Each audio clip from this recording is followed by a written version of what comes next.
시무창에게 아름다운 찬양을 감사드립니다. 올 셋째 주인데요.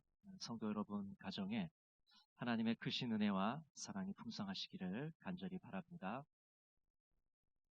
요즘 이 영화나 드라마에 보면 이 영웅들이 많이 등장을 합니다. 그리고 그 주인공인 영웅들은 이 악당들을 무찌르고 있죠.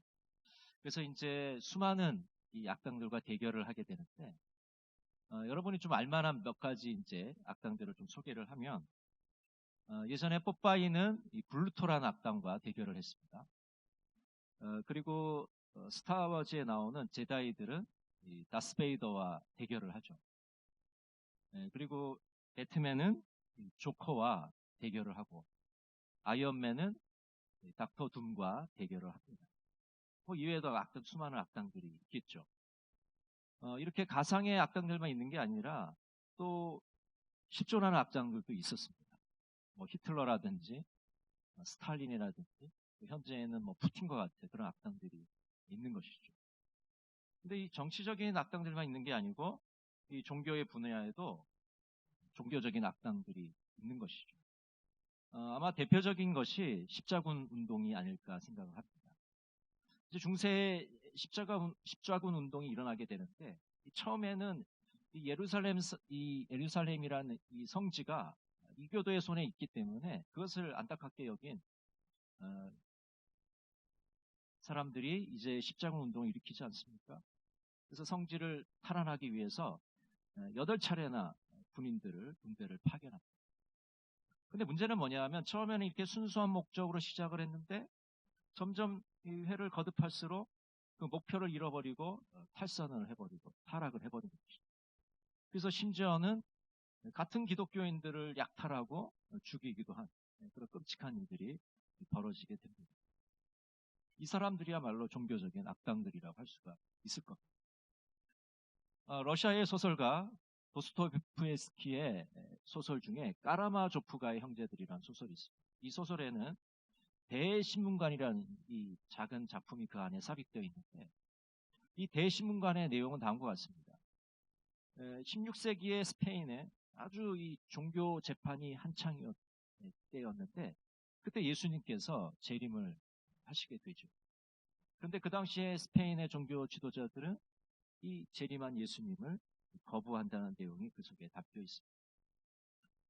나이가 90세 된 대신문관은 예수님이 재림한 예수님을 알아보면서도 그 예수님을 오게 가둡니다. 그리고 예수님께 왜 우리 일을 방해하십니까? 라고 하면서 예수님을 신문하고 있습니다. 대신문관의 그 신문에 예수님은 별다른 대답을 안 하시고 묵묵부답하시는 것입니다. 결국에는 이 대신문관이 옥문을 열어주면서 지금 떠나십시오, 이렇게 이야기합니다. 그래서 예수님은 그 대신문관에게 작별 인사를 하고 떠나시는 그런 장면을 마치게 되는데, 여러분, 이 장면을 우리가 보면서 만약 예수님께서 오늘날 우리 시대에 우리 곁에 오셨다면 어떻게 우리는 반응을 했을까요? 정말 예수님, 정말 오랫동안 기다렸습니다, 여기 앉으십시오, 이렇게 할 것인지, 아니면 16세기의 대신문관처럼 예수님, 여기는 우리가 다 알아서 할 테니까 예수님 그냥 떠나십시오.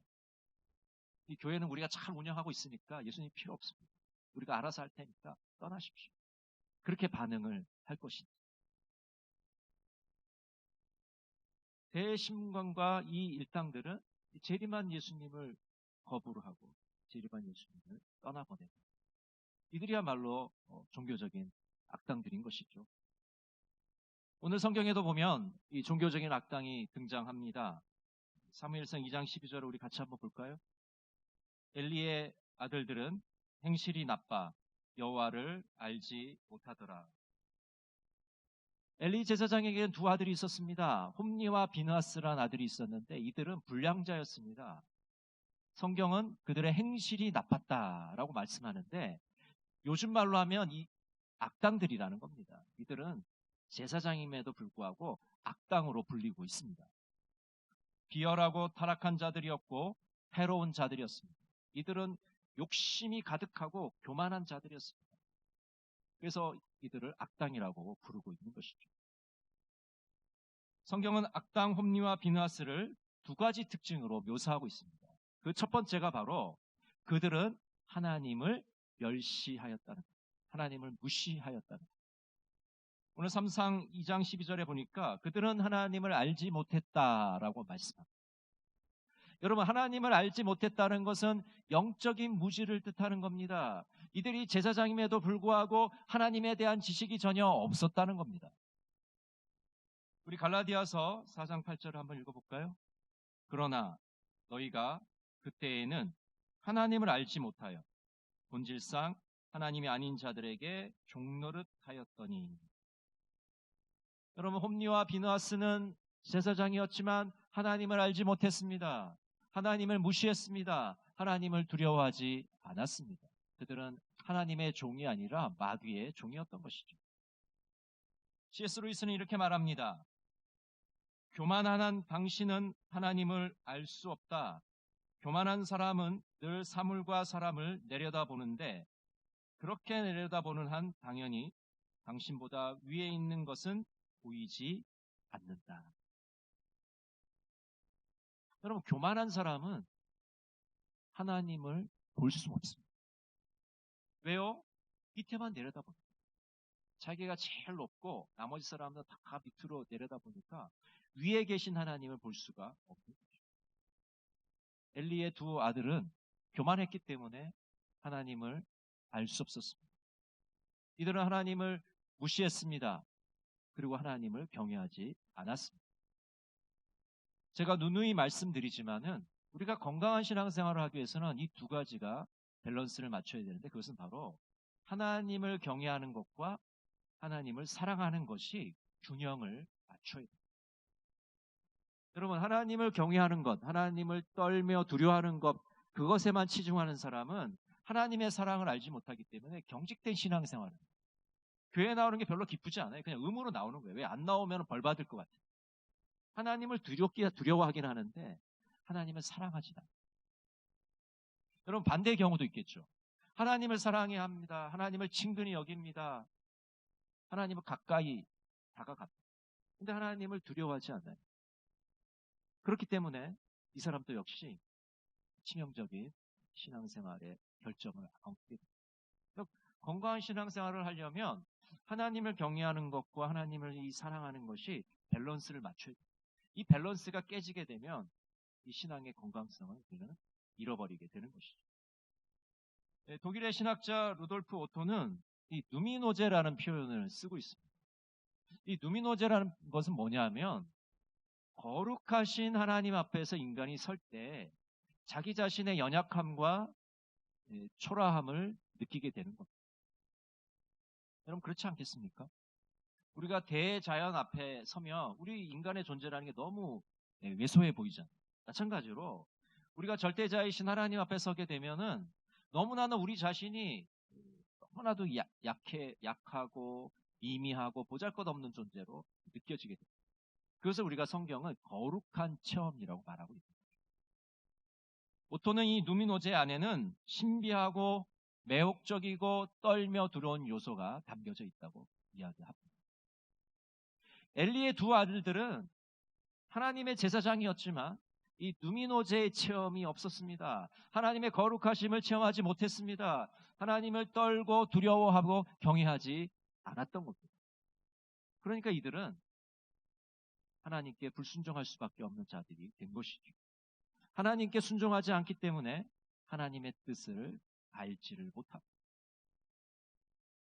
자기 자신들만 하나님의 뜻을 모르면 괜찮은데 그것도 문제겠지만요. 그런데 이들은 제사장이기 때문에 백성들을 이끌어가야 될 사람. 그런데 이들이 하나님의 뜻을 알지 못하고 하나님의 뜻대로 행하지 않기 때문에 백성들까지 관계를 망쳐버립니다. 이들이 하나님을 찾을 수 있는 그런 길을 잃어버리게 만드는 거예요.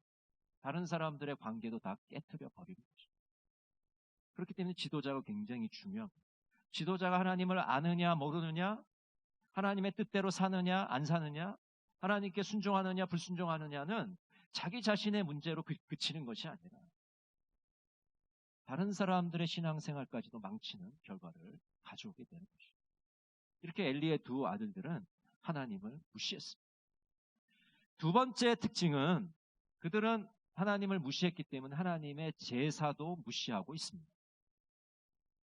사무엘상 2장 17절을 우리 같이 한번 읽어볼까요? 이 소년들의 죄가 여호와 앞에 심히 크면 그들이 여호와의 제사를 멸시함이었더라. 엘리의 두 아들들은 하나님을 무시하기 때문에 하나님께 드리는 제사도 당연하게 무시하고 있는 것이죠. 제사장의 권한을 남용해서 하나님의 제사를 모독합니다. 하나님께 바쳐진 거룩한 제물을 함부로 대하고 있습니다. 민수기 18장 32절은 이렇게 말씀합니다. 너희가 그중 아름다운 것을 받들어 드린즉 이로 인하여 죄를 지지 아니할 것이라. 너희는 이스라엘 자손의 성물을 더럽히지 말라. 그리하면 죽지 아니하리라. 구약 시대의 제사장들은 따로 수입이 없었기 때문에 하나님께 바쳐진 제물의 일부를 보수로 받았습니다. 그런데 중요한 것은 하나님께 바쳐진 제물이기 때문에 그것을 받을 때는 거룩하게 받아야 됩니다. 거룩하게 받는다는 것은 그 제물이 하나님의 것이라는 것을 인식하고 그것을 따로 구별해야 된다는 뜻을 갖고 있는 겁니다. 하나님께 바쳐진 제물은 그냥 일반 음식이 아닙니다. 일반 물건이 아니에요. 그것을 다룰 때는 굉장히 조심스럽게 신중하게 거룩하게 대해야 돼요. 그런데 거룩한 것을 거룩하게 대하지 않으면 하나님께서 그 자를 벌하시겠다고 말씀하고 있는 것이죠. 성물이 더럽혀지지 않도록 해야 되는데 성물이 더럽혀지면 하나님의 심판을 받게 됩니다. 그런데 홈리와 비느하스는 이 거룩한 제물을 너무나도 함부로 대하는 것을 우리가 보게 되는 것이죠. 또 그들은 하나님의 것을 빼앗아 가졌습니다. 오늘 사무엘상 2장 13절부터 16절을 보면 엘리의 두 아들들이 정말 말도 안 되는 행동을 하고 있는 것을 우리가 보게 됩니다. 성막에서 예배하는 사람들의 고기를 훔쳐가는 것이죠. 날강도처럼 예배자와 나눠야 할 고기를 혼자 독차지하고 있습니다. 그리고 또 한술 더 떠서 어떤 일을 벌이고 있냐면 하나님께 제사를 드리기도 전에 그 제물을 가져가려고 하고 있습니다. 여러분 한번 생각해 보세요. 먼저 하나님께 제사를 드리고 그 남은 것을 가지고 제사장과 예배자가 함께 기쁨으로 나누어야 되는데 지금 홈리와 비느하스는 이 모든 과정을 다 생략하고 있는 겁니다. 자기 욕심을 채우기에 급급해서 하나님께 드리는 제사도 나 몰라라 하는 거예요. 제사를 드리든 말든 나랑 상관없고 나는 제물을 가져가겠다는 것이죠. 뭔가 앞과 뒤가 완전히 바뀐 거죠. 주객이 완전 바뀐 겁니다. 그런 이제 말도 안 되는 행동을 지금 홈리와 비느하스가 하고 있는 것이죠. 말라기 3장 8절 말씀을 우리 같이 한번 읽어볼까요? 사람이 어찌 하나님의 것을 도둑질하겠느냐? 그러나 너희는 나의 것을 도둑질하고도 말하기를 우리가 어떻게 주의 것을 도둑질하였나이까 하는도다. 이는 곧 11조와 봉헌물이라. 여러분 우리가 생각하기를 그저 남의 것을 훔치는 것만 우리가 도둑질이라고 생각하기 쉽잖아요. 그런데 훔치는 것도 도둑질이겠지만은 마땅히 드려야 될 것을 드리지 않는 것도 도둑질이다라고 오늘 이제 말라기에서는 말씀하고 있는 거죠. 11조를 드려야 되고 또 하나님께 예물을 드려야 되는데 그런 것들을 당연히 드려야 될 것을 드리지 않는 것도 도둑질이다라고 말하고 있는 겁니다. 여러분 홈리와 비느하스의 행동을 보면서 우리가 하나님께 드려야 될 것을 지금 혹시 드리고 있지 않은 것은 없지 않는가라는 것을 다시 한번 점검해 보시기를 바랍니다. 하나님께 드려야 될 것은 반드시 하나님께 드려야 됩니다. 하나님께 구별된 것은 하나님께 구별해서 드려야 됩니다. 그렇지 않으면 우리는 하나님의 것을 도둑질하고 있는 것이죠. 엘리의 두 아들들이 이렇게 행동한 것은 하나님을 우선순위에 두지 않았기 때문입니다. 엘리의 두 아들들은 이런 구호를 갖고 있었습니다. 내가 먼저, 하나님은 그 다음에. 그들은 내가 먼저라는 거예요. 자기 욕심 채우기에 바빴습니다. 하나님은 뒷전인 겁니다. 그들에게 1순위는 하나님이 아니었습니다. 여러분, 하나님께 제사 드리고 하나님을 섬기는 제사장의 1순위가 하나님이 아니라 다른 것을 차지하게 되면은 큰 문제가 아니겠습니까? 우리의 신앙생활도 마찬가지입니다. 우리의 신앙생활의 1순위가 우리 주님이시라는 것이 분명히 있어야 됩니다. 여러분의 1순위가 무엇입니까? 여러분, 말은 그렇게 번지르하게 할 수 있잖아요. 아이고, 주님이 제 삶의 1순위입니다. 근데 실상은 아니라면 어떡하겠습니까? 우리 삶의 중심에 예수 그리스도를 모셔야 됩니다. 우리 삶의 첫자리에 예수 그리스도를 모셔야 됩니다. 주님께서 우리 삶의 우선순위가 되지 않으시면 우리는 그리스도인을 할 수가 없을 것입니다. A.W. 토저는 이렇게 말합니다. 하나님을 최고로 알지 아니하는 한 아무도 그를 올바로 경배할 수는 없다. 여러분, 하나님을 최고로 알지 않으면, 최고로 섬기지 않으면 우리는 하나님께 올바른 예배를 드릴 수가 없어요. 여러분, 지금 우리가 예배 드리는 것이 하나님을 최고로 여기기 때문에 예배를 드립니다. 최고이신 하나님께 최선을 다해서 우리의 모든 것을 다해서 하나님께 예배 드리는 것이 올바른 예배인 것이죠.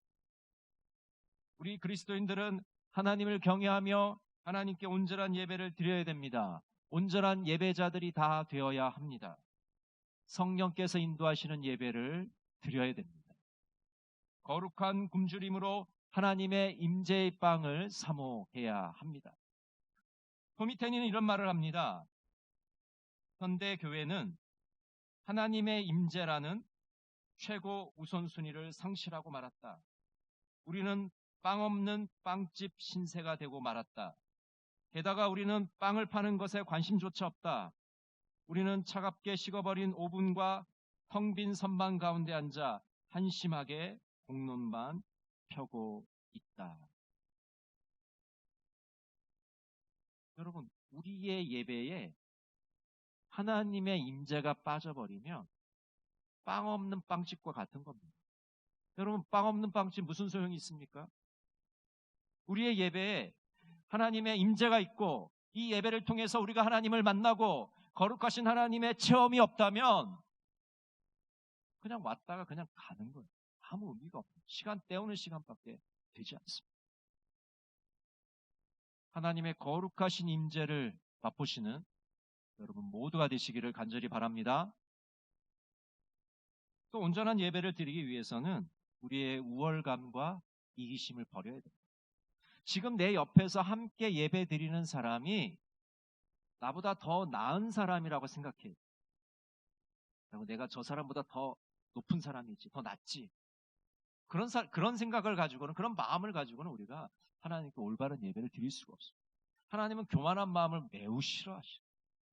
겸손한 마음으로 다른 사람을 높이면서 함께 예배 드리는 그런 예배를 원하고 계십니다. 또 온전한 예배가 되려면 이 질투심과 시기심을 내려놔야 됩니다. 여러분, 우리 인간은 얼마나 질투가 심한 인간들입니까?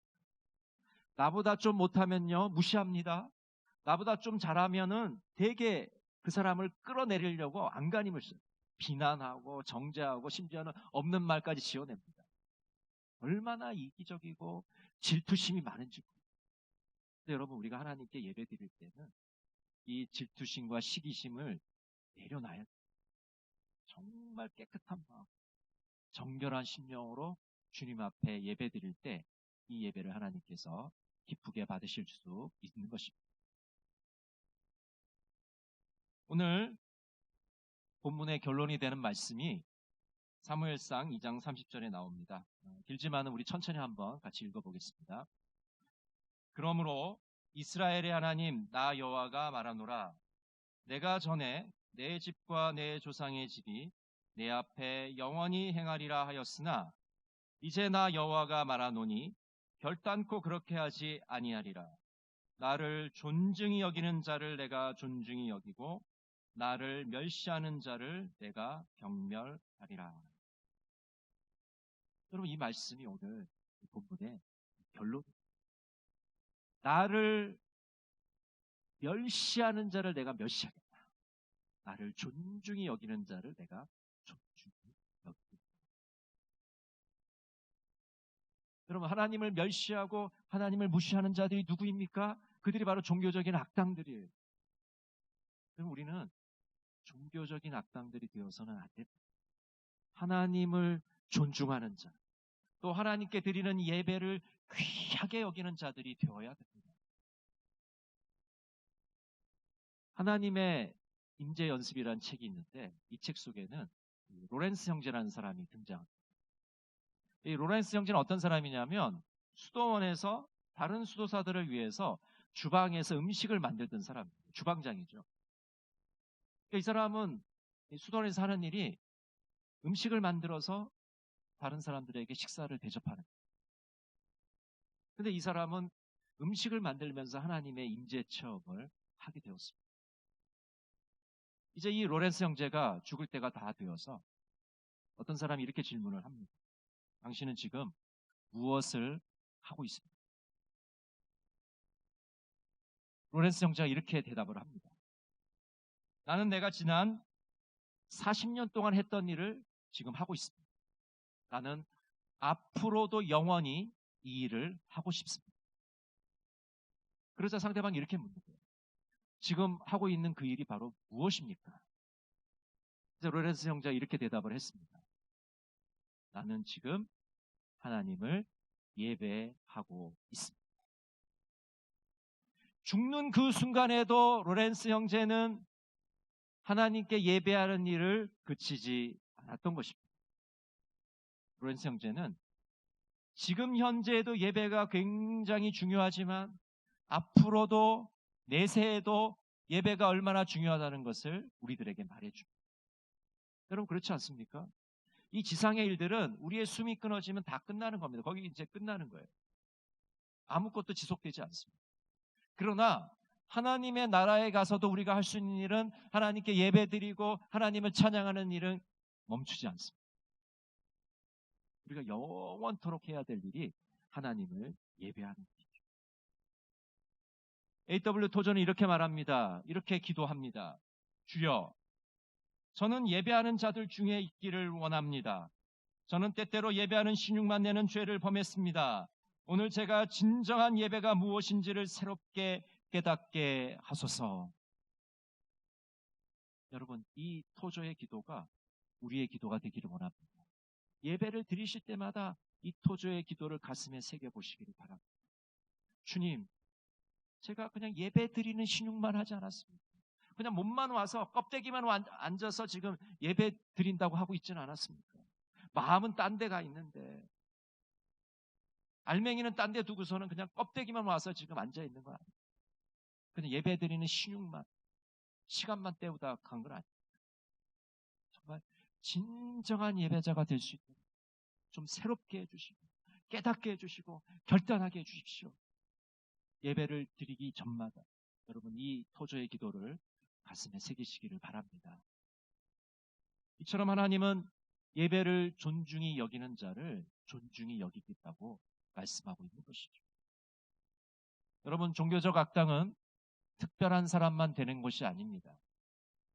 하나님을 무시하는 자, 하나님께 드려진 예배를 멸시하는 자가 종교적 악당이 되는 것입니다.